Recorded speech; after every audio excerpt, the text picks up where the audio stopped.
Sebuah rekaman ramai dibicarakan warganet pada Sabtu 10 Agustus 2024. Dalam rekaman tersebut memperlihatkan detik-detik penyerangan terhadap lubang persembunyian Angkatan Bersenjata Ukraina.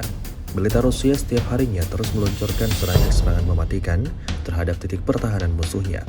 Serangan tanpa jeda dilayangkan militer Rusia untuk meledakkan pertahanan musuhnya di wilayah yang tidak disebutkan namanya dalam narasi unggahan ini. Militer Rusia mengklaim semua anggota militer Ukraina tewas seketika.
Download Tribun X sekarang, menghadirkan lokal menjadi Indonesia.